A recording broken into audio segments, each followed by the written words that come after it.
Dios, oro para que mientras se predique la palabra, traigas consuelo, ánimo, fortaleza a todos los que estamos acá, en el nombre de Jesús. Amén y amén y amén. Bien, puede tomar asiento, por favor. Allá en San Martín también tomen asiento. Uno de los problemas más grandes que enfrenta la familia hoy en día tiene que ver con el aspecto financiero, con el aspecto material. En la campaña que tuvimos hace un tiempo atrás, hace un mes atrás, en Administración de la Vida, una de las direcciones que pusimos tenía que ver con el área financiera. Y tenía que ver cómo te ves de aquí a 10 años en el área financiera. ¿Cómo vas a estar? ¿Cómo estás planeando eso? Y no sé si sabían, pero los problemas financieros son una de las primeras 5 causas de divorcio en Costa Rica. Es uno de los problemas más grandes que vive y que enfrenta el ser humano. Me he dado cuenta como pastor desde hace años que nosotros durante mucho tiempo, desde que nacemos, pocas familias tienen una cultura financiera real. No somos entrenados, enseñados en el tema financiero. Y después venimos a Cristo y llegamos al Señor, y lo único que pasa cuando usted viene al Señor, tiene un concepto, una idea, es que tengo que dar a Dios de lo mío. Y resulta que es muy difícil que alguien pueda dar cuando tiene un problema financiero. Y las iglesias se encargaron de pedir plata, y tengo que reconocerlo, para vergüenza nuestra os digo, pero se olvidaron de entrenar a la iglesia para que administre bien, para que sea un buen administrador, para que administre correctamente. Yo estoy sumamente interesado de que la iglesia aprenda a administrar correctamente esto, y que sea un buen administrador de todo lo que Dios nos da y todo lo que Dios pone en tu mano. Entonces los muchachos van a la universidad, aprenden a ganarse la plata, pero no aprenden a administrar el dinero. Usted sale de su casa y lo enseñan a trabajar, va a trabajar y aprende a ganarse el dinero, pero no sabe administrarlo. Y hoy van a aprender ustedes que Dios desea prosperarle a usted. Que si hay personas en la tierra que tienen capacidades diferentes para ser prosperados, somos los hijos de Dios. Tenemos lo que el mundo no tiene. Lo que pasa es que no nos han dicho, no nos han entrenado al respecto, no nos han enseñado. Y aquí hemos venido aprendiendo hábitos, principios de la buena administración. Hace un tiempo atrás estaba en la casa, tengo una biblioteca, me gusta leer mucho, y dentro busqué, digo, voy a ver qué voy a empezar a leer. Venía terminando un libro y me encontré un pequeño libro que lo vi y decía: Dios quiere prosperarte. Lo abrí y me acordé que era de un pastor que había estado acá predicando, y él me lo donó, me lo regaló y me lo firmó, y yo lo empecé a leer. Y empecé a leer un capítulo por día de ese libro, y tengo que reconocer que me bendijo mucho ese material, me bendijo mucho, fui muy bendecido, lo leí todo, buenas enseñanzas, buenos principios salen de ahí. Por eso invité hoy al escritor de ese libro, al pastor Yamil Jiménez, para que pase por acá y él sea el que comparta principios que Dios quiere regalarnos a todos. Así es que los hermanos que están en San Martín, pilas, conectados para lo que Dios trae para ustedes. Yamil, gracias por estar con nosotros. Espero Dios te use hoy como sabes. Yo también. Muchas gracias, Wagner. Feliz noche para todos. Que Dios los bendiga muchísimo. Los que estamos acá en la casa, los que están allá en San Martín, que no tengo ni idea de dónde queda San Martín, pero supongo que debe estar, ¿qué? 20 minutos de aquí. Sí, por ahí. Ok, que Dios les guarde allá también, y gracias por reunirse y aprovechar la virtualidad, todas estas cosas que nos está obligando las circunstancias. Hoy me acompaña mi esposa Andrea, mi suegra, así es que te van súper bien portado, y una hermana de mi suegra. O sea, ya más vigilado no puedo andar. Muchas gracias, Pastor Wagner, por invitarnos. Mi nombre es Yamil Jiménez Tabash, pastoreo de hace 42 años una iglesia, en el sur de Costa Rica, en San Isidro del General, y es una iglesia que empezó en el parque.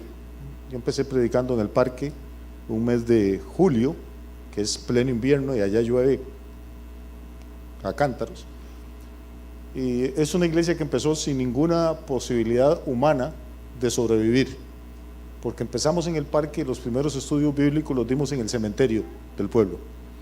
Cementerio porque era el único lugar donde había sillas de cemento, que eran las lápidas, y había luz eléctrica gratis.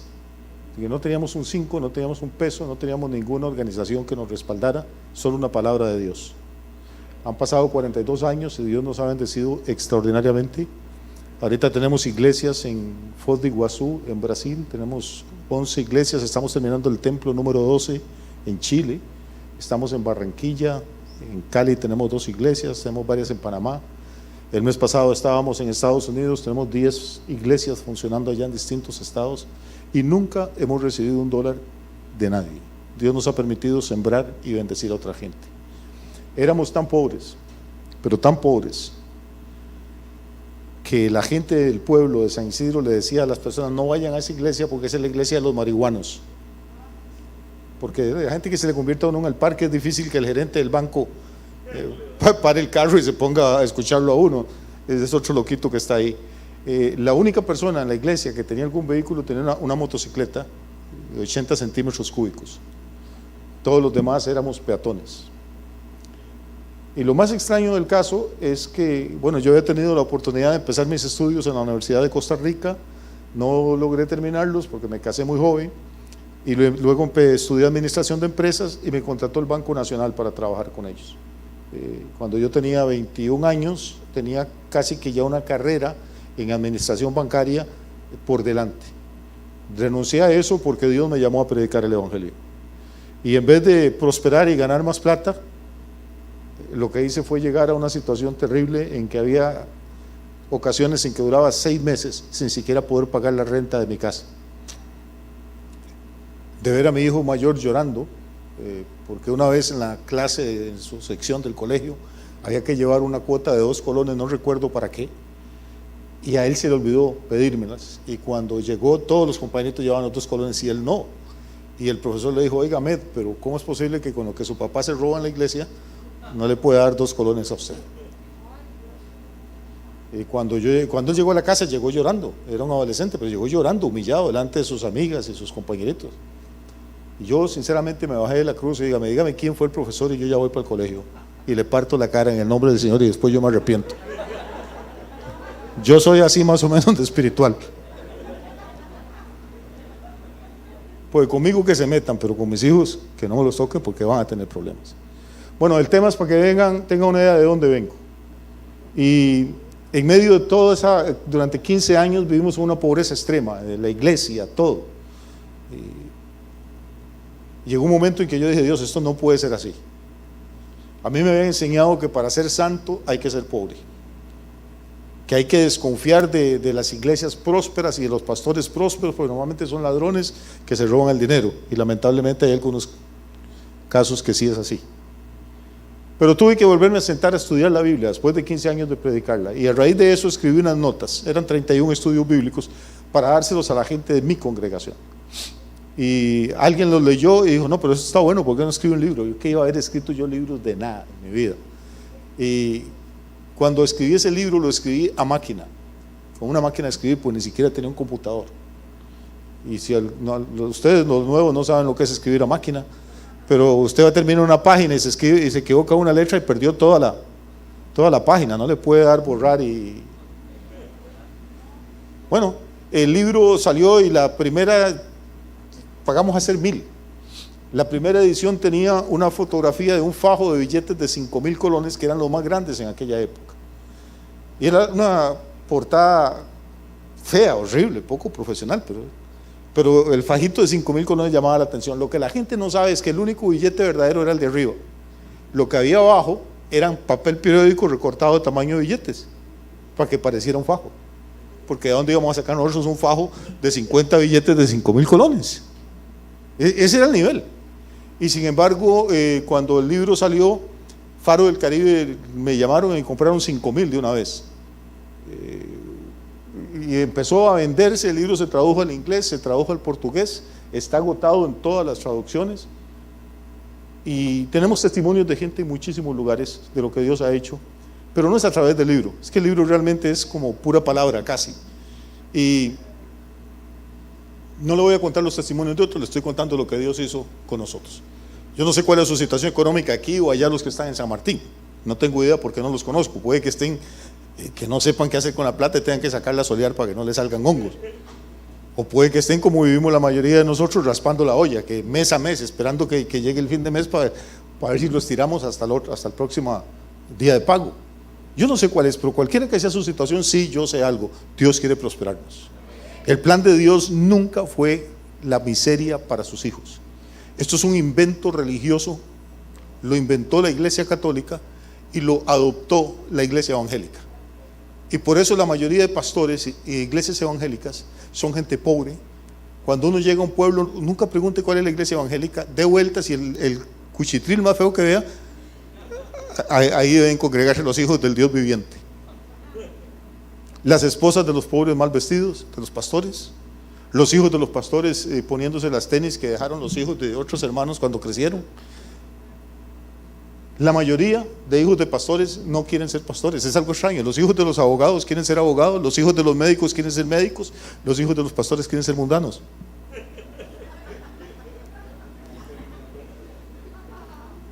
¿Por qué? Porque crecieron en un ambiente de miseria, crecieron oyendo a su papá todos los domingos hablar de un Dios que es todopoderoso, predicaba el domingo en la mañana y el resto de la semana era corra, pida prestado, busque, el pulpero ya no nos fía, la tarjeta la reventamos, ¿qué hacemos? ¿Será ese el plan de Dios? ¿Cómo es posible que los hijos del diablo prosperen a manos llenas, que el adúltero de la par pueda cambiar carro para llevarse a las queridas a pasear y el pastor tenga que andar volando pedal ahí en una bicicleta bajo el sol o bajo la lluvia? A la gente le parece que eso es normal. A la gente le parece normal que un deportista, llámese Messi, Keylor Navas o algo, se alegran y se está ganando, oiga, este tipo se gana, y sacan cuentas, 1.800 millones de colones por mes. Y les parece genial, y va a firmar otro contrato mejor. ¡Qué orgullo va a Costa Rica! Diga usted que un pastor se gana 5 millones por mes para que vea el feo, ladrones, sinvergüenza, los idiotas que diezman y que ofrendan, vividores. ¡Qué raro! ¿Y quién tendrá más importancia en la vida de una persona? ¿Alguien que patea una bola allá en Europa y que si se lo topa usted en la calle no lo vuelve a ver? ¿O el hombre y la mujer que dedicaron sus vidas a buscar de Dios, para orar por usted, para visitarlo cuando está enfermo, para enseñarle la palabra, para tratar de sacar a los borrachos del alcoholismo, a los adúlteros, a los drogadictos, que vengan a conocer a un Cristo vivo y resucitado? ¿Quién tendrá más impacto en la sociedad? Y sin embargo le pagamos a los que nos entretienen, le pagamos a un cantante, no nos importa si se drogó en el camerino antes de salir. La gente, ¿usted ha visto un concierto? Las muchachas se desmayan, gritan, alzan las manos, caen al suelo. Entonces esa misma gente pasa por una iglesia cristiana y nos ve alzando las manos para adorar al Rey de Reyes y dicen fanáticos, locos. O sea, vivimos en un mundo que está completamente al revés. Y en el mundo al revés a nosotros nos parece correcto que los impíos, los no creyentes, prosperen y hagan plata y que no sepan ni qué hacerla. Y que nosotros tenemos que vivir pobres, dicen ellos, y humildes. Eso no está en la Biblia en ninguna parte, y vamos a ir despacio. A mí me pidieron que les diera las notas de lo que iba a enseñar. Yo lamentablemente todas las clases que fui de homilética las perdí, entonces nunca aprendí ni a hacer bosquejos ni notas. Así es que voy a tocar de oído. ¿Está bien? Sí. Ojalá, porque no hay alternativa, es lo que hay.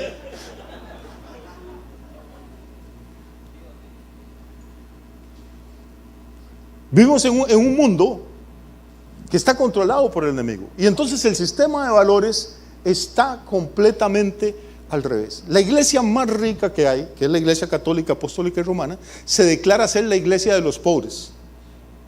Y para ser sacerdote hay que hacer un voto de 3 votos en realidad: un voto de obediencia a sus superiores jerárquicos, hay que hacer un voto de, la gente dice que es de castidad, pero eso es erróneo. El voto se llama celibato. No prometen que van a ser castos, lo que prometen es que van a ser célides, o sea, solteros. Y ahí es donde la gente se engaña. Mientras usted sea soltero puede hacer otras cosillas.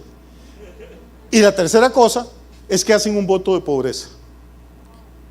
Entonces las personas pues los respetan y veneran a esta gente porque han hecho un voto de pobreza, pero no tienen esposa que mantener, no tienen hijos que mandar a la escuela, no tienen niños que se les enfermen, les pagan la caja del seguro, no pagan renta, tienen una organización en Alemania, Cáritas, que le regala carro a cada sacerdote que se ordena, carro nuevo del año, tienen un salario fijo y aparte de lo que les da la iglesia pueden contratarlos como maestros o profesores de religión y entonces el gobierno también les gira un salario. ¿Cuál pastor tiene esas ventajas?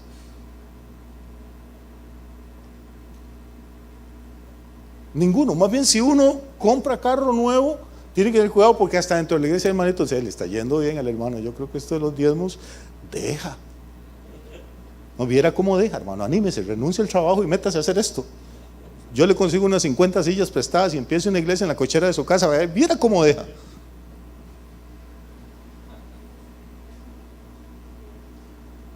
Y cuando Martín Lutero se separa de la Iglesia Católica, ya en el año 1514, 1517, lo que algunas personas no entienden, que cuando el movimiento de la Reforma empieza, Martín Lutero era sacerdote y nunca quiso dejar de serlo. Él no quiso crear una nueva iglesia, por eso se llama la Reforma, quería mejorar lo que había, no inventar nada nuevo. Él siguió siendo sacerdote, siguió participando en la Eucaristía. Lo único que hizo es que se casó con Catalina, que había sido monja. Entonces es un matrimonio interesante, un cura con monja. Pero él traía ya 1500 años donde la jerarquía le dice a la gente que tiene que ser pobre, pero ellos viven como príncipes.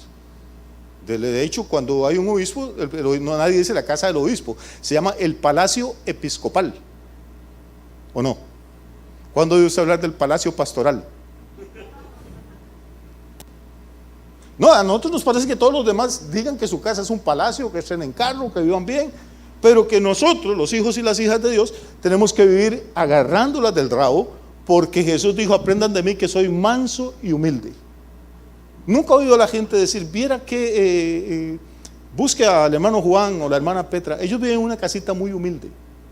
Vea cómo nos han volado el cerebro, hermano. No hay casas humildes. Lo que usted quiere es que vive en una casa horrible. El adjetivo es horrible. No humilde, las casas no pueden ser humildes, como tampoco hay casas orgullosas.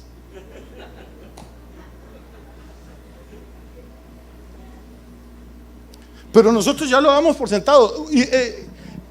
Hicimos ya una ecuación en nuestra mente, nos la forzaron, de que humilde significa pobre, feo. Andaba vestido muy humildito, o sea, andaba en harapos, andaba roto, andaba remendado. Eso para la gente es humilde. Y cuando usted no anda con harapos, ni anda en bicicleta, y tiene una casa más o menos decente, entonces usted se convierte en altivo, orgulloso y soberbio automáticamente. No nos damos cuenta cómo el sistema nos va afectando a nosotros la mente y cómo nos enseña a aceptar como lo correcto, lo normal y hasta como la voluntad de Dios, el vivir siempre en escasez. Decía su pastor ahora que una de las 5 causas de divorcio en Costa Rica son las diferencias y los problemas financieros. Se supone que entre las 2 primeras son problemas sexuales y problemas financieros. ¿Y sabe cuáles son los 2 temas que son tabú en las iglesias? Precisamente sexo y finanzas. Cuando uno va a hablar de sexo, de una vez la gente empieza y agarran la Biblia y la ponen aquí. No están leyendo, se están escondiendo, como si uno fuera tonto y creyera que ustedes no tienen sexo. Y cuando habla de plata, de una vez se mete en la mano a la bolsa y dice: ahorita recoge una ofrenda especial de este chavalo. No, yo no voy a recoger ninguna ofrenda, ni le voy a pedir nada, hermano, no se preocupe.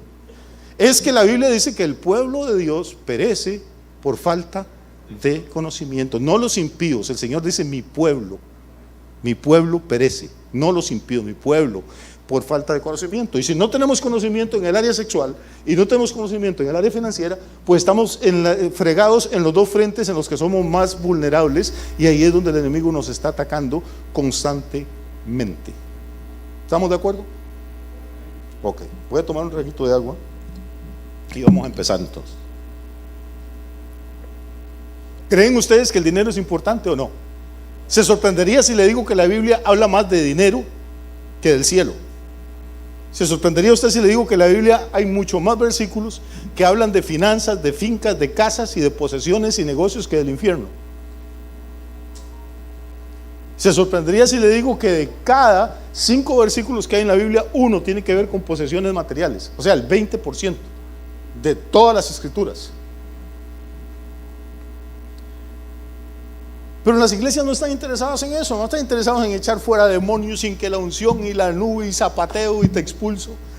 Y tenemos culto y la gente cae patas para arriba y se desmayan y después se levantan igual de pobres y arruinados y se van para la casa igual de endeudados que cuando entraron al culto.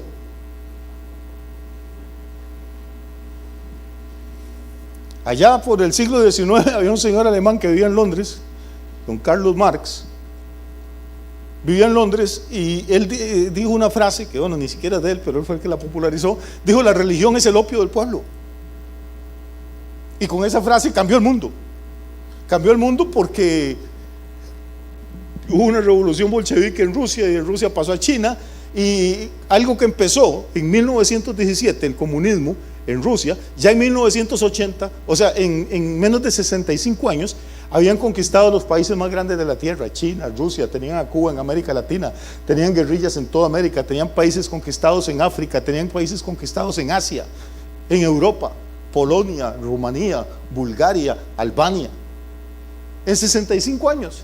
Nosotros en 2000 años, con el poder del Espíritu Santo,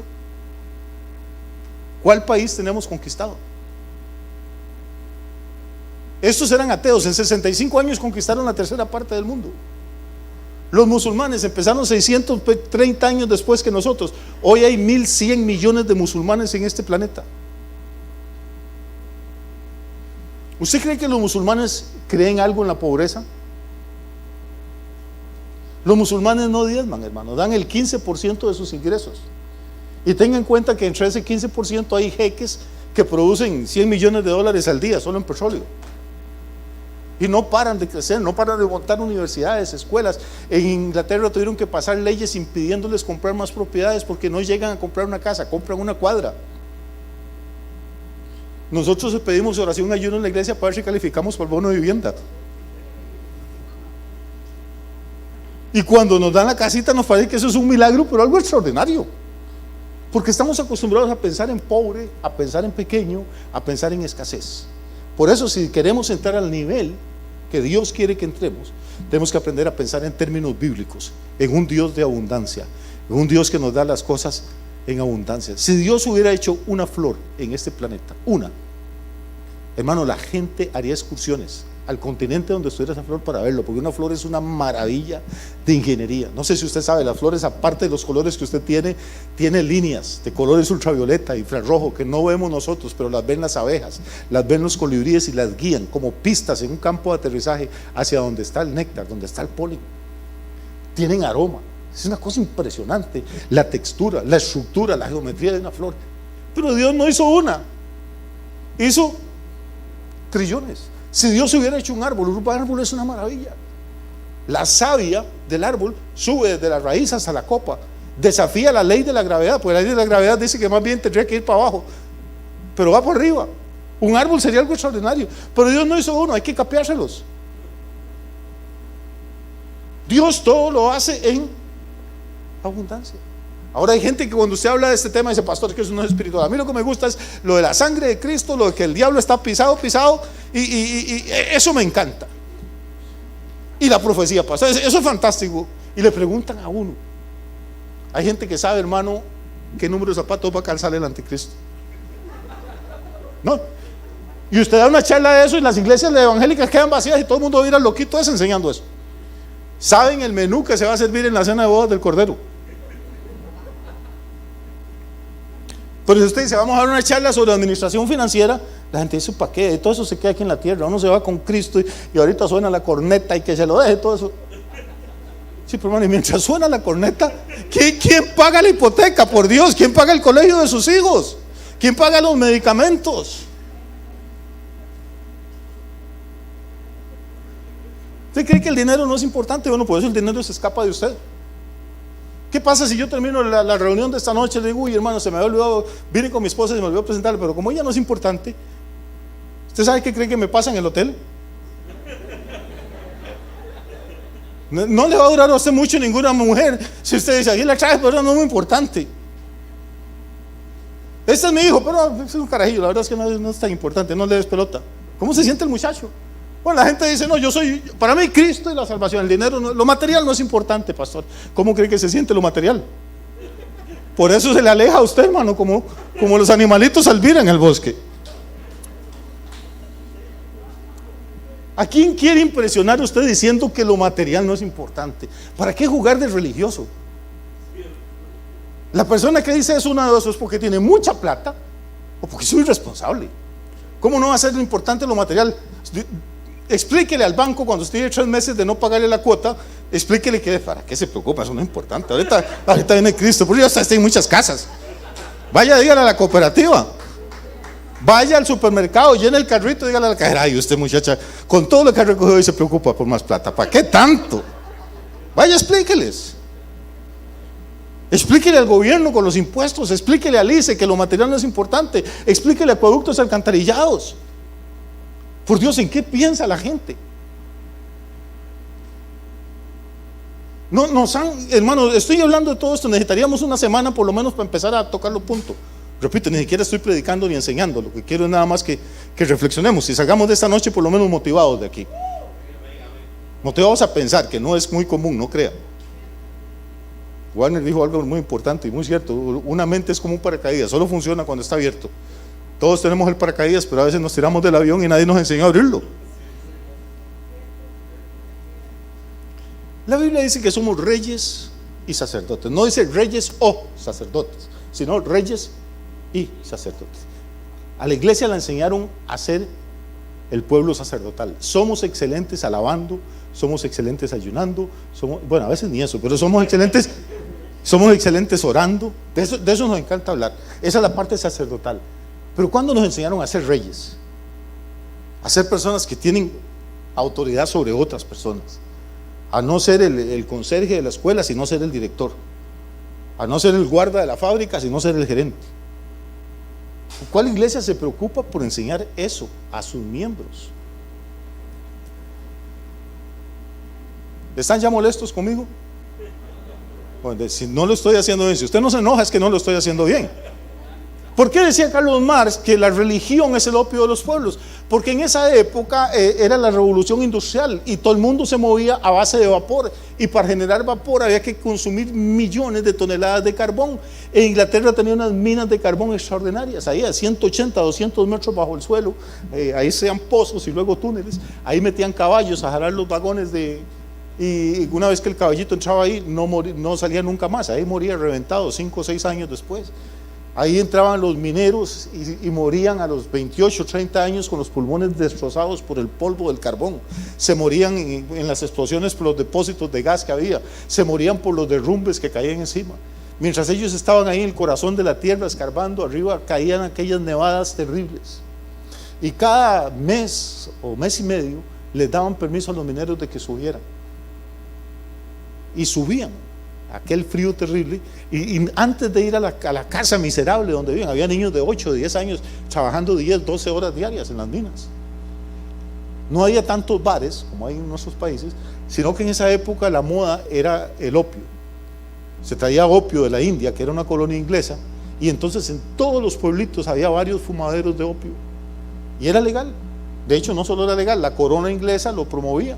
Entonces usted, en vez de comprar una cerveza o una cuarta de licor, compraba una pipa de barro llena de opio.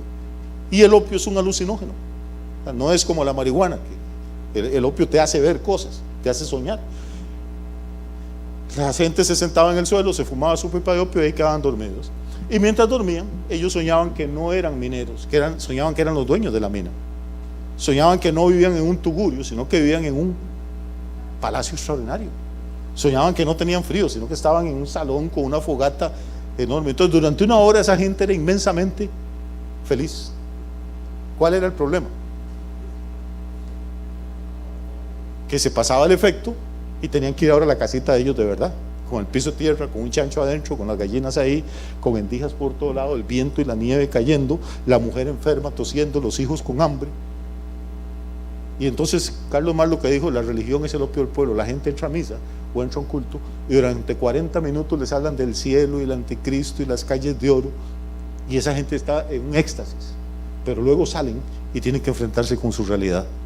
Y la realidad es que estoy atrasado en mis pagos, que abro las puertas de la despensa y en vez de comida veo 2 antenas de la Cuca ahí saludando: eche algo, amigo, porque aquí no, hace un mes que no entra nada.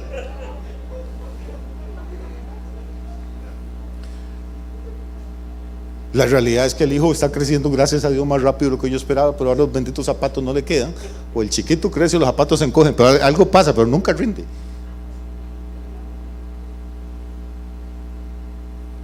No sé si me estoy explicando. Suena cruel, pero es que esta es la realidad, hermano. Podemos venir aquí a contarnos cuentos y entretenernos y darnos palmaditas en la espalda, echarnos bendiciones y irnos a vivir igual. O podemos decir: la iglesia es un lugar donde la gente no viene a ser entretenida, sino que viene a ser educada y transformada, porque si no cambiamos nuestra manera de pensar, nunca vamos a cambiar nuestra manera de vivir. Amén. Entonces, vamos a ocupar hoy algunos textos bíblicos. Y yo les voy a pedir que me ayuden, por favor, a los encargados o encargadas. Hay un texto genial, que es la tercera carta del apóstol Juan, el versículo 2. Es una carta impresionante, pero Juan está saludando a un amigo, pero dice una cosa impresionante. Le dice: amado, yo deseo que tú seas prosperado ¿en qué? ¿Alguien se acuerda de ese versículo? Yo deseo que tú seas prosperado en todas las cosas y que tengas salud así como prospera tu alma. Véalo bien, porque no, lo que me dice es tercera de Juan, versículo 2. Tercera de Juan, versículo 2. Déjelo así, créame que ahí está. No es primera de Juan, es tercera de Juan, versículo 2. Ahorita va a aparecer.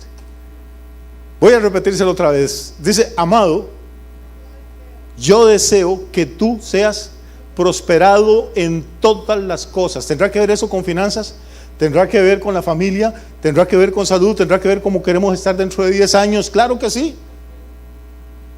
Me encantó que ustedes tuvieran, o que Dios le dé a su pastor esta idea. ¿Cómo me quiero ver dentro de 10 años? ¿Qué planes tengo? ¿Qué sueños tengo? ¿Qué metas me estoy proponiendo? ¿Qué pasos estoy dando para alcanzar esas metas? Porque la mayoría de la gente, aún en las iglesias, vive sin ninguna meta, sin ningún propósito, a lo que Dios quiera.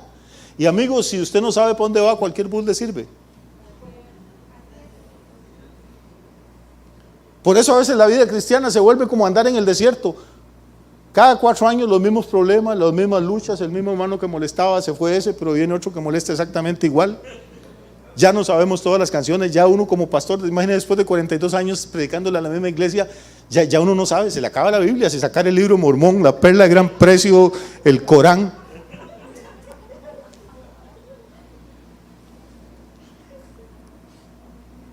Si uno no tiene metas, si no sabe dónde va, o por lo menos dónde quiere estar, hermano. Ahora, aquí a mí me parece que hay un hombre de Dios, probablemente el último apóstol que queda vivo, pronunciando una bendición extraordinaria. Primero dice que somos amados.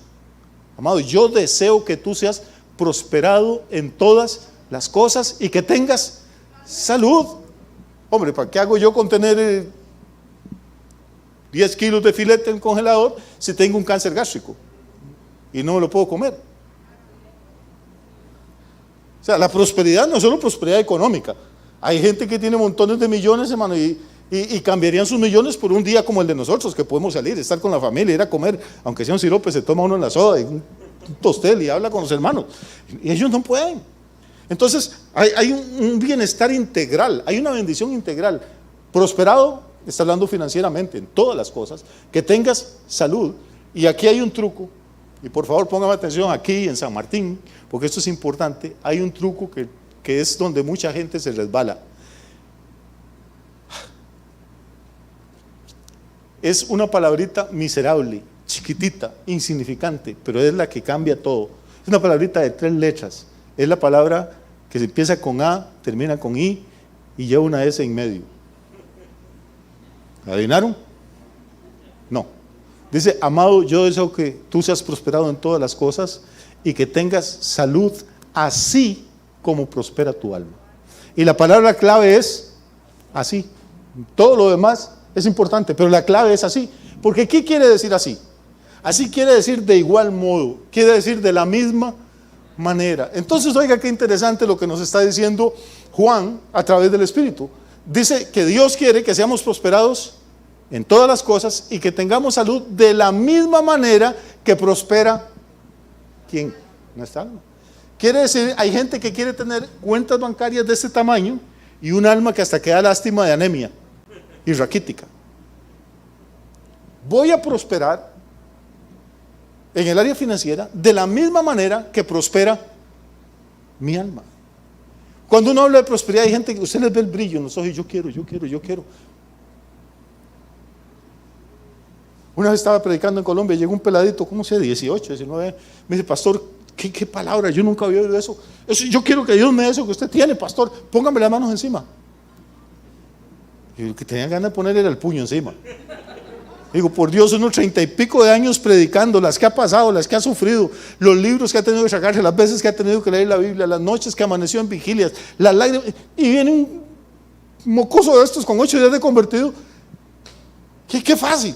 No, hermano, hay que pagar un precio. Si yo no estoy dispuesto a crecer espiritualmente, probablemente mis finanzas no van a crecer mucho. Y antes de que me ponga, no, pastor, yo conozco ahí un vecino que es traficante, viera, nunca ni cree en Dios, pero viera cómo prospera. No, hermano, una cosa es prosperar y otra es ser rico. ¿Entienden la diferencia? La prosperidad es diferente a la riqueza. Hay gente rica que no es próspera porque su alma está muerta, porque no tienen vida de Dios, porque si se mueren aquí se quedan todas sus cuentas y chequeras y ellos van al lugar de condenación eterna. ¿Qué es entonces una persona próspera? Una persona próspera es aquella que tiene todo lo necesario para hacer la voluntad de Dios. Punto.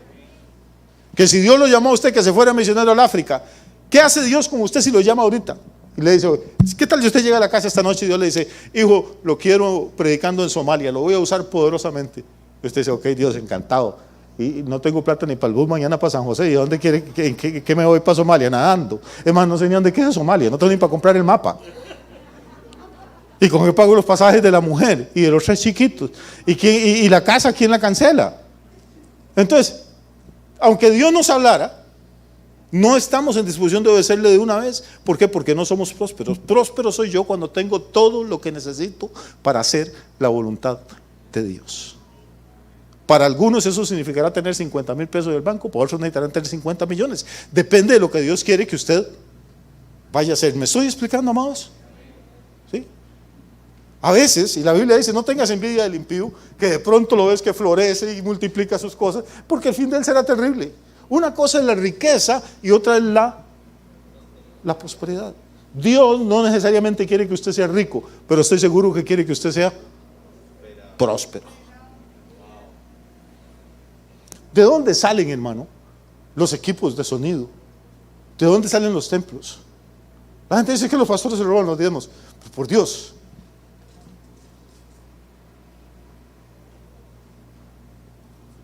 ¿Cuánto cuesta tener un programa en la televisión? Estamos hablando de millones. ¿Cuánto cuesta tener un programa cristiano en la radio? ¿Cuánto cuesta sostener un misionero en otro país? ¿Cuánto cuesta comprar lotes, pagar arquitectos, conseguir permisos, comprar sillas? Es que todo hay que comprarlo. Usted no va a ninguna parte y dice, soy el pastor, ay, qué bendición, tome, llévese.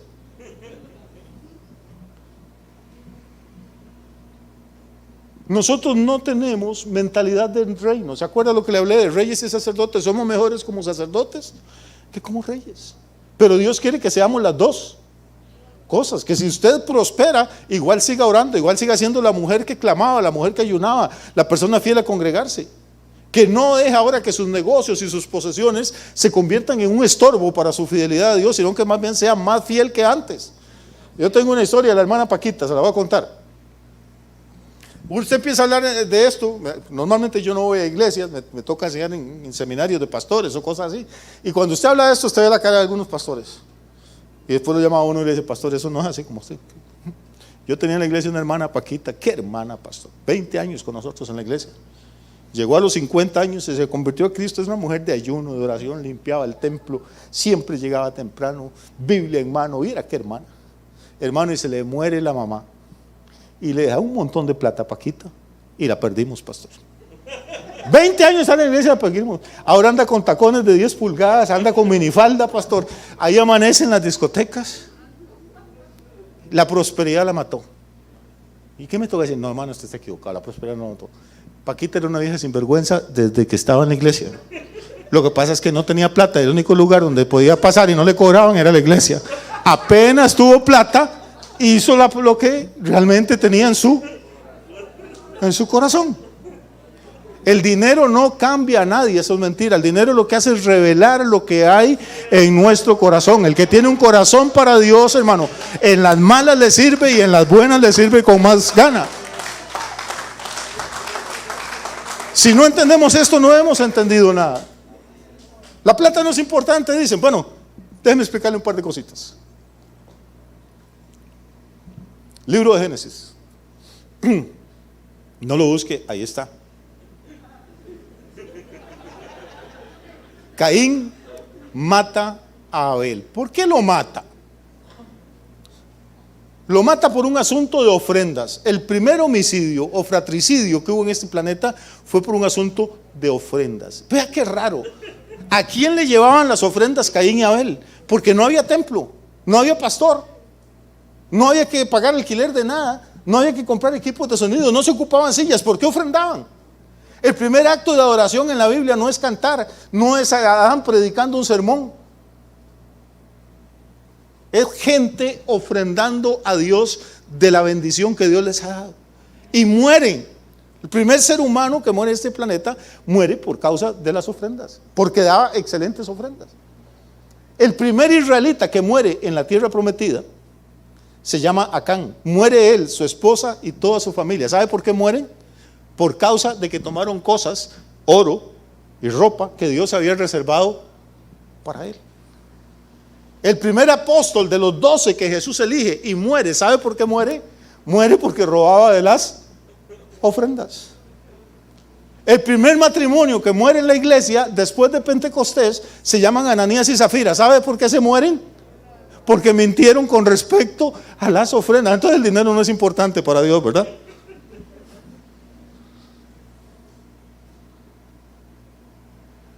O lo estoy inventando yo, o están sus Biblias también. Nos han metido el cuento, hermano, que es que a Dios lo que le interesa es el alma, hermano. A Dios las cosas materiales no le importan. Qué raro, ¿por qué dice él entonces mío es el oro y mía es la plata? ¿Por qué dice entonces Malaquías trae todos los días mozal alfolí? ¿Por qué dice Pablo en el Nuevo Testamento? Habla de iglesias como los corintios, como los filipenses, iglesias generosas, iglesias que bendecían el reino, que bendecían el ministerio. Hermano, el que está más interesado en prosperarnos a nosotros es Dios. Déjeme explicarle. En los 4 evangelios, y yo los he leído algunas veces, sumando los 4 evangelios, ¿sabe cuántas veces mencionó Jesús la palabra iglesia? Y las 2 en el evangelio de Mateo. Nada más. Una vez dijo, si tu hermano tiene algo contra ti, no logran arreglarlo, vaya y se lo dice a toda la iglesia. Una vez. Y la otra vez dijo, sobre esta piedra edificaré mi iglesia. Esas son las únicas 2 veces. ¿Sabe de qué hablaba Jesús? Hablaba del reino. Jesús hablaba del reino. Juan el Bautista predicaba del reino. Nosotros no tenemos noción de reino, tenemos noción de iglesia. No tenemos noción de conquistar Guapiles o de conquistar Pérez Celedón, menos de conquistar el mundo. Los musulmanes dicen, no vamos a parar hasta conquistar el mundo.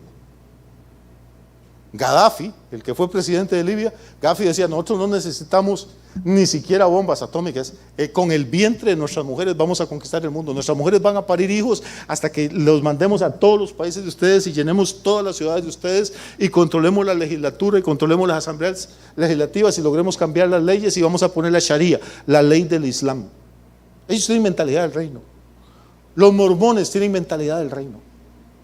Todo mormón a los 17 años tiene que parar sus estudios universitarios y tiene que irse de misionero a algún país, tiene que aprender el idioma. Y no crea que la iglesia mormona, que es la segunda más rica del mundo, no cree que les da un peso. Los papás, desde que el niño o la niña nacen, tienen que empezar a ahorrar para que cuando su hijo ya tenga 17 años, lo mandan al África o al Asia de misionero.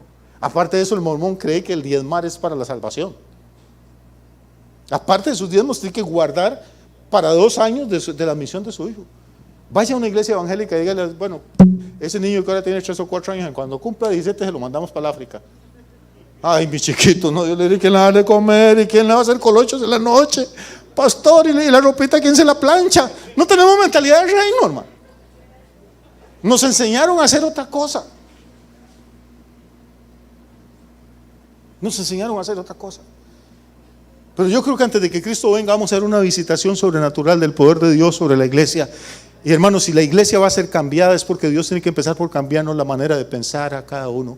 Cristo no viene por una iglesia de gente llorona, arruinada, pobre, deprimida. Viene por una iglesia gloriosa, sin mancha, ni arruga, ni nada semejante.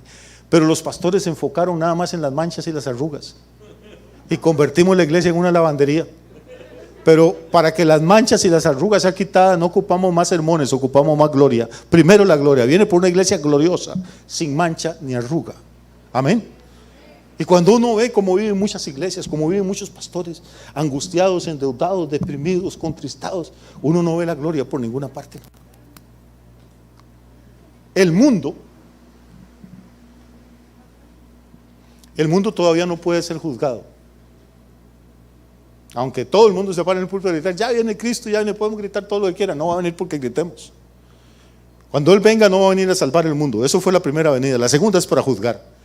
Pero para poder juzgar a alguien según la Biblia tiene que haber 2 o 3 testigos. Y el mundo solo ha visto un testigo, Jesús. Por eso la Biblia le llama al testigo fiel y verdadero. Y con el testimonio de Jesús no basta, tiene que haber 2. El mundo vio la gloria de Jesús, pero ese es un testigo. Ahora falta que el mundo vea la gloria del segundo testigo, y esa es la iglesia. Por eso Él viene por una iglesia gloriosa, sin mancha ni arruga. Cuando cambiemos nuestra manera de pensar, cuando la gente pase por acá y diga, hombre, esa gente les brilla el rostro, esa gente desde que van a esa iglesia, ¿cómo han cambiado, hermano? Le chapearon el frente de la casa, limpiaron los vidrios, cambiaron las cortinas, el perro está más gordo. El carro todavía no es del año, pero ya lo andan lavadito y encerado. El mundo tiene que empezar a ver algo diferente, hermano. Y cuando vea la gloria, cuando la iglesia tenga gloria y el mundo aún no crea, entonces viene el juicio, porque van a tener 2 testigos: Jesús, el testigo fiel y verdadero, del cual vimos su gloria, gloria como el unigénito del Padre, y segundo, una iglesia gloriosa, sin mancha ni arruga, y entonces Jesús viene. ¿Para qué vamos a prosperar? No es para tener el carro más nuevo que el del vecino, ni para tener una piscina grande en la casa. Esa es la mentalidad carnal y vieja, hermano, de la persona que no tiene mentalidad de reino. Vamos a prosperar, sí, nuestra familia va a estar bien, vamos a comer mejor, vamos a vestir mejor, vamos a ir a pasear a lugares que antes ni soñábamos. Pero primero que nada, hermano, vamos a extender el reino de Dios. La iglesia va a estar bien, no vamos a tener pobres en la iglesia, no vamos a andar que cada vez que se ocupa una corneta nueva, un amplificador nuevo, hay que recoger una ofrenda especial y el pastor tiene que poner cara triste y llorar. No, no, hermano.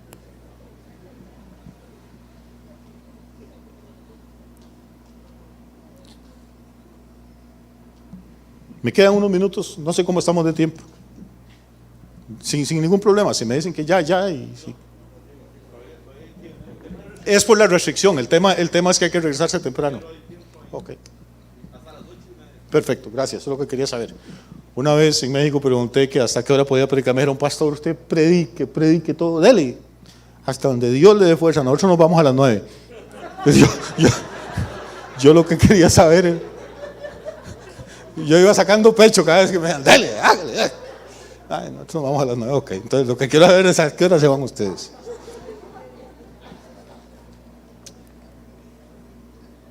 Deuteronomio 28 es un capítulo. ¿Han comido comida china? El cerdo, el pollo agridulce. Los chinos son buenos para hacer esa salsa ahí, que es una comida agridulce, suena raro. Pero si hay un capítulo agridulce en la Biblia, es Deuteronomio 28.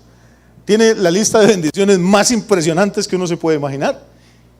Todo lo que Dios quiere hacer con su pueblo, en ese caso obviamente era Israel, y te pondré por cabeza y no por cola, y tú le prestarás a muchas naciones y no pedirás prestado. Bueno, y luego al final del capítulo trae una colección de maldiciones que hasta que para el pelo, hermano. O sea, yo casi siempre aparte me la brinco. Porque es asombroso lo que dice, de verdad. Deuteronomio 28. Dice, te voy a traer primero todas estas bendiciones, si oyes mi palabra, la pones por obra, me haces caso, pero si no lo haces, ay, dice, te va a venir cosas terribles. Vamos a ver. Es que no, de verdad, hasta que da miedo. Y en feria es más larga la parte de las... Sí. Dice el verso 43, los extranjeros que vivan contigo alcanzarán cada vez más poder sobre ti, mientras que tú te irás hundiendo más y más. Me parece que eso le está pasando a Costa Rica, ¿no? Los extranjeros que vienen y hacen plata y nosotros nos hundimos cada vez más. Ellos serán tus acreedores y tú serás su deudor. Ellos irán a la cabeza y tú quedarás rezagado. Todas estas maldiciones caerán sobre ti, te perseguirán y te alcanzarán hasta destruirte, porque desobedeciste al Señor tu Dios y no cumpliste sus mandamientos y preceptos. Estoy en Deuteronomio 28:45. Y de verdad son docenas de cosas terribles. Y llego al clímax, al versículo 47 en adelante. Dice, pues no serviste al Señor tu Dios con gozo y alegría cuando tenías de todo en abundancia. Por eso sufrirás hambre y sed, desnudez y pobreza extrema, y serás esclavo de los enemigos que el Señor enviará contra ti. Ellos te pondrán un yugo de hierro sobre el cuello y te destruirán por completo. Vamos a leer, según Dios, cuál es el sumum, el clímax de la maldición. Volvamos al 47, por favor. Ahí. Dice, por cuanto no serviste a Jehová tu Dios con alegría y con gozo de corazón, por la abundancia de todas las cosas, o sea que ese era el plan original de Dios, servirás por tanto a tus enemigos que enviare Jehová contra ti, con hambre, con sed, con desnudez y con falta de todas las cosas. ¿Se acuerda lo que decía tercera de Juan? Decía, amado, yo deseo que tú seas prosperado en todas las cosas. Ahora aquí es al revés, es con falta de todas las cosas. Pero esto no es una bendición, la pobreza no es una bendición, la miseria es una maldición. Oiga, servirás a tus enemigos que enviare Jehová contra ti, con hambre, con sed, con desnudez, con falta de todas las cosas. Nadie puede ser más pobre que esto. Nadie puede ser más pobre que tener hambre, tener sed, estar desnudo y que le falte todo. Ahora, voy a terminar. Por favor, póngame atención. Si está cansado, créame, yo más. Vengo conduciendo desde Pérez Celedón. Pero póngame atención, hermano. Tal vez para esto nos trajo el Señor esta noche aquí. No ha habido nadie tan pobre. No ha habido nadie tan pobre como eso, excepto una persona, Jesús de Nazaret. Jesús de Nazaret no nació pobre. Ese cuento que le echaron a usted, hermano, de que María tuvo que parir en un pesebre, no, si lee la Biblia bien, dice que ellos fueron a buscar un hotel, no era el Suerre, pero fueron a buscar una posada, y que el problema no era que José no tenía plata para pagar, sería un irresponsable un hombre echarse a una mujer ahí un burro con 9 meses de embarazo sin un peso en la bolsa. Él fue a buscar, pero las posadas estaban llenas, y a María, usted sabe cómo son las mujeres, le agarran los calambres en el momento más inoportuno. Y María dijo, bueno, José, es ahora, y aquí lo único que hay es un pesebre, metámonos.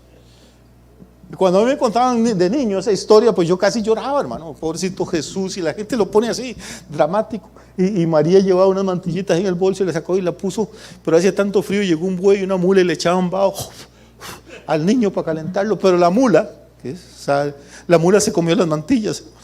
Y entonces María entró en un arrebato de cólera y maldijo a la mula, y por eso las mulas son estériles. Hermano, y cuando yo oí aquello, yo me levantaba de mula que me encuentro, la mato. ¿Cómo va a ser tan desgraciada la mula de hacerle esto a Jesús? Pero ese era el cuadro que le presentaban a uno. Cristo predicaba y Pedro pasaba el sombrero, después una limonita, por el amor de Dios.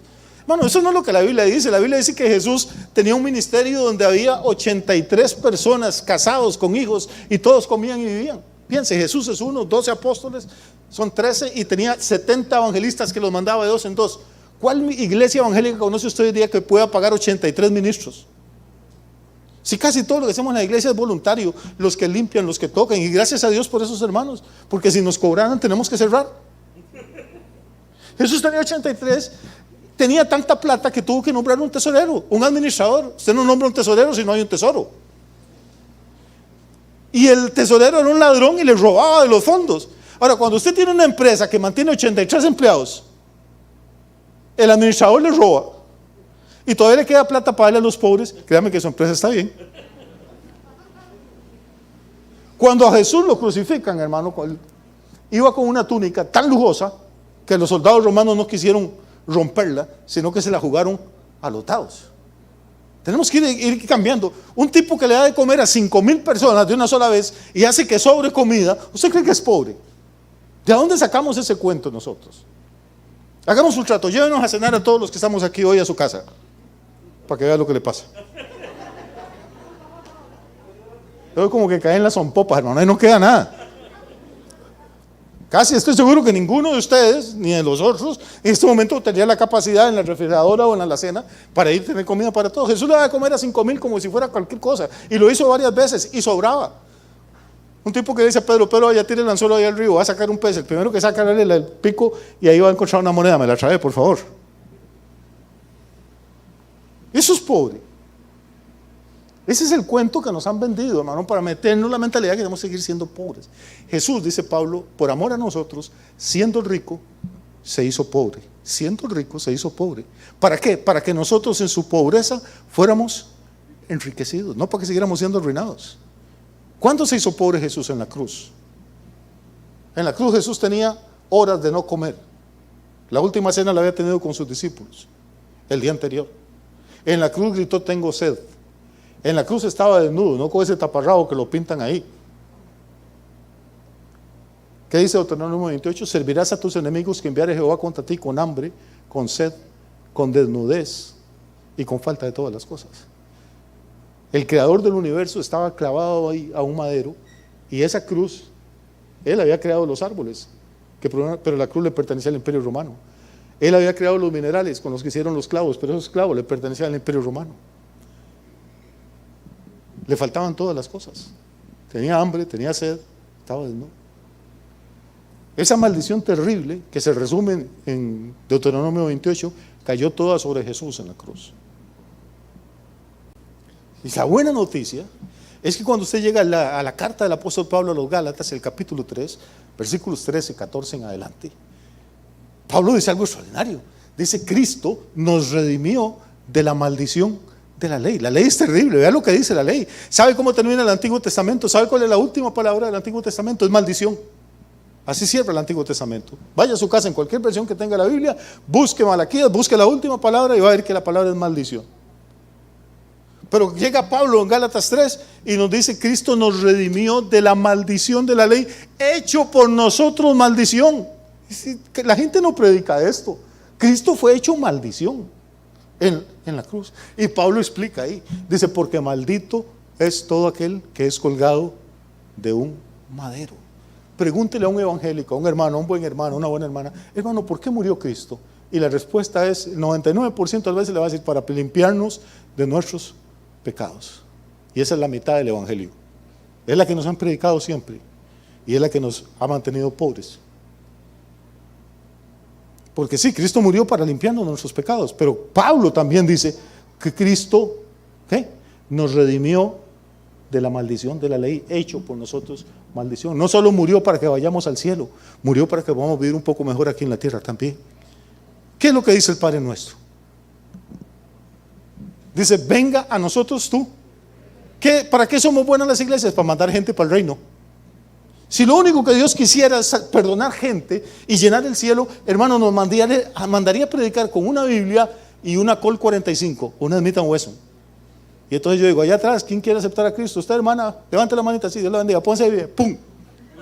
Y la mando para el cielo en el primer amor, hermano, como el ladrón en la cruz, sin chance de que tenga tentaciones, desánimo, que hable mal del pastor, nunca, nada, va pero calientica en el primer amor. Y en 2 patadas tenemos el cielo lleno. Pero es eso lo que Dios quiere, o quiere establecer también un reino aquí. Dice, venga a nosotros tu reino. Nosotros lo que sí fuimos a mandar gente para el reino, pero no sabemos cómo traer un pedazo del reino a la tierra. Y todavía sigue el Señor, hágase tu voluntad aquí en la tierra como en el cielo. ¿Usted cree que en el cielo va a haber gente endeudada, gente pobre, arruinada? ¿Usted cree que el trono del Señor es un banco con 3 patas y un ángel ahí sosteniéndolo para que no se caiga? Yo leo la Biblia y veo otra cosa. Veo que es un lugar de gloria, un lugar de abundancia, de bendición, de magnificencia. Y el Señor dijo, cuando nos enseñó a orar en el Padre Nuestro, Yo he oído predicadores citar el Antiguo Testamento. Hay un versículo que dice: no me des riqueza ni pobreza, sino manténme. ¿Saben lo que sigue? Nadie lo sabe. Bueno, dice: no me des riqueza ni pobreza, sino manténme del pan necesario. Y les encanta. Ve, hermano, como la prosperidad es mala. Aquí dice: no me des riqueza. Sí, hermano, pero la miseria también es mala. Dice: no me des pobreza. Pero, hermano, ahí dice claro: manténme del pan necesario. Pero, hermanito, por favor, antes de que se ponga a predicar, antes de ponga a hacer enredos, primero asegúrese de que entiende lo que está leyendo. Hay que entender el contexto. ¿Sabe quién escribió eso? Lo escribió Salomón, el hombre más rico que ha existido en la historia de la humanidad. Un hombre que contaba el oro por toneladas. Un hombre que lo que se comía en su mesa, lo que comía en su corte, eran quintales, rebaños enteros. Ese hombre le dice a Dios: Dios, ya no me dé más riqueza. ¿De para qué más? Y nosotros que estamos viendo, agarrándola del rabo para llegar a fin de mes, le decimos: Dios, no me dé riqueza. De por sí lo material no es importante, Señor, yo tengo comunión contigo, ¿sí?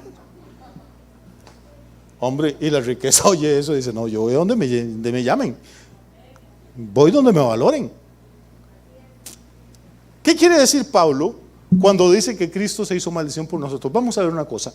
Yo creo que aquí todos tenemos fundamentos bíblicos sólidos, firmes. La Biblia dice que sin derramamiento de sangre no hay perdón de pecado. O sea, Cristo tenía que morir y derramar su sangre para que nosotros pudiéramos ser limpios de nuestros pecados y pudiéramos tener vida eterna y ser adoptados como hijos del Dios vivo. ¿Sí o no? O sea, a mí no me salvaron las parábolas de Cristo, que son maravillosas. A mí no me sirve de nada que Cristo haya levantado un paralítico 27. Eso no me salva. A mí no me salva que Cristo echara fuera demonios ni limpiara leprosos. Me salva que Él derramó su sangre. Esa es la sangre rociada que habla mejor que la sangre de Abel. Esa es la que nos abre la puerta del cielo. Esa es la que borra nuestros pecados. ¿Sí o no? Pero déjeme explicarle algo. Cuando a un hombre lo crucifican, no muere de la hemorragia, porque la hemorragia es mínima. Es un clavo aquí y otro que le atraviesa los dos pies. Eso lo que hace es que se inflama, quebranta los músculos, atraviesa las coyunturas y los tendones, pero eso no mata a nadie, hermano. Lo que mata al crucificado es que al estar clavado, la ley, la fuerza de la gravedad lo tira hacia adelante. Y entonces no puede respirar, y para poder inspirar tiene que apoyarse en los pies que están clavados. Y entonces duran horas y a veces días, mientras los pulmones les van llenando de líquido y mueren asfixiados. Nadie muere por 3 clavos, los mata la asfixia. Y 3 clavos casi no generan sangre, ni una corona de espinas. Todos nos hemos espinado y uno no sangra mucho. Si lo que necesitábamos nada más era la sangre de Cristo para perdonar nuestros pecados, lo mejor no hubiera sido que lo crucificaran. Lo mejor hubiera sido que le hicieran lo que le hicieron a Juan el Bautista. Lo decapitaron, y ahí sí sangra uno. Le cortan la cabeza, se le va toda la sangre del cuerpo. Si era nada más un asunto de sangre para limpiar nuestros pecados, ¿por qué no lo decapitaron? Era más rápido, le hubiera dolido menos y hubiera derramado más sangre, ¿o no? Ahora, si lo que necesitaba era que Él fuera hecho maldición para limpiarnos, liberarnos a nosotros de la maldición, porque Pablo escribe: maldito el que es colgado de un madero. Entonces, ¿por qué no lo ahorcaron? Se moría más rápido, dolía menos, hubiera muerto colgado de un árbol como Judas, hubiera sido hecho maldición y nos hubiera librado a nosotros de la maldición. La única tipo de muerte que mezclaba las dos cosas es la cruz. Solo en la cruz una persona era colgada de un madero y derramaba sangre al mismo tiempo. ¿Me estoy explicando? Es la muerte más terrible que hay, la agonía más espantosa, pero el Padre escogió esa para Jesús porque era el único tipo de muerte que reunía los dos requisitos. Moría colgado de un madero para librarnos de la maldición y también derramaba sangre para limpiar nuestros pecados.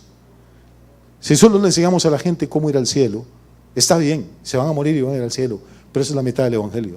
Nunca van a tener recursos ni para ellos ni para sus familias, ni para extender el reino de Dios en esta tierra. Nunca van a poder sostener un misionero. Nunca van a poder decir: pastor, ¿cuánto cuesta el lote para esa nueva iglesia? Toma, aquí está el cheque, no se preocupe, debe de orar. No es Dios el que está interesado en mantenernos pobres, es el enemigo, es el sistema de este mundo. Porque mientras nosotros estemos pobres, la iglesia va a seguir siempre estancada. Vamos a poder orar, ayunar, pero nunca vamos a poder ir más lejos que eso. No van a venir impíos a financiar la obra de Dios. El cuero tiene que salir de las mismas correas. Y nosotros que hemos entendido y que hemos recibido la gracia de Dios, por fe también tenemos que abrir nuestra mente y decirle: aquí estoy, Dios, yo quiero prosperar, no como el mundo prospera, pero quiero prosperar como prosperan tus hijos, como prosperan tus hijas. No sé cómo, yo no le puedo poner la mano encima, no tengo ninguna receta milagrosa. Lo que tengo es la experiencia de mi vida, de mi ministerio, de cientos de iglesias y pastores en todo el mundo, que empezamos a cambiar la manera de pensar y a creerle a Dios y a declarar no lo que dice el mundo ni lo que dice la religión, sino lo que dice la palabra. A decir: Dios, me declaro próspero, me declaro hijo tuyo, me abro a tu bendición, me declaro libre de esta maldición que he heredado, mi abuelo arruinado, mi papá murió endeudado y yo voy por el mismo camino, y si sigo así mis hijos y mis nietos van a vivir igual. Señor, cancelo eso en el nombre de Jesús y me paro firme en tu palabra y en tus promesas, y de forma que ni siquiera nos imaginamos, la bendición de Dios va a llegar a nosotros. Termino en 2 minutos. En el libro de Génesis dice una cosa extrañísima. Dice que José, que era un muchacho que había sufrido mucho, que tenía sueños y sufrió por causa de sus sueños, terminó en la casa de un sacerdote pagano que se llamaba Potifar, como esclavo. Pero lo más interesante es que José estaba en la casa de ese pagano como esclavo, dice la Biblia, y José era varón próspero porque Dios estaba con él. Un esclavo no tiene ninguna posesión, ni la ropa que anda puesta de él.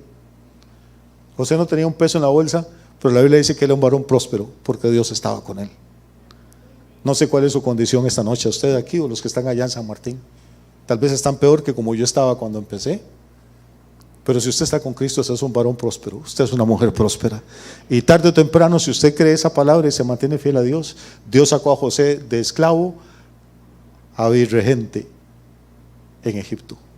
Y Dios nos va a sacar a nosotros de la deuda y de la angustia financiera para hacernos sentar con príncipes. Yo le conté que empecé predicando en un parque. Dios me ha abierto puertas, hermano. Me invitan a enseñar en universidades en América del Sur. Tuve la oportunidad de predicar en la graduación del seminario teológico más grande del mundo. Ese año graduaban 5,000 misioneros en Seúl, en Corea. He sido el único latinoamericano, el único americano al que le han dado ese privilegio. La Convención Bautista de España tiene 138 años de funcionar. En 138 años yo he sido el único extranjero al que han invitado a predicar. Y yo empecé predicando en un parque, hermano, predicando en los buses. Y podía hacerlo en cualquier otro momento porque no me avergüenzo. No teníamos ningún futuro. Nadie daba una peseta por nosotros. Éramos el hazmerreír del pueblo. Hoy en día en el templo nuestro se reúnen los bancos, las cooperativas, las cámaras de cañeros, de ganaderos, de caficultores. Nos piden las instalaciones para hacerlo. Tal vez usted no ve salida ahora, no ve ningún futuro. Si alguien me hubiera dicho a mí hace 40 años dónde Dios nos iba a tener, probablemente yo me hubiera reído como Sara, creyendo que era un milagro imposible. Pero hermano, no se ría. Manténgase fiel a Dios. Cambie su manera de pensar. Empápese de la Biblia. Deje que su alma prospere y Dios lo va a prosperar también en todas las cosas. Que tengan una feliz noche aquí y ustedes allá en San Martín también, hermanos. Pastor Warner, gracias por la confianza. Que Dios les bendiga.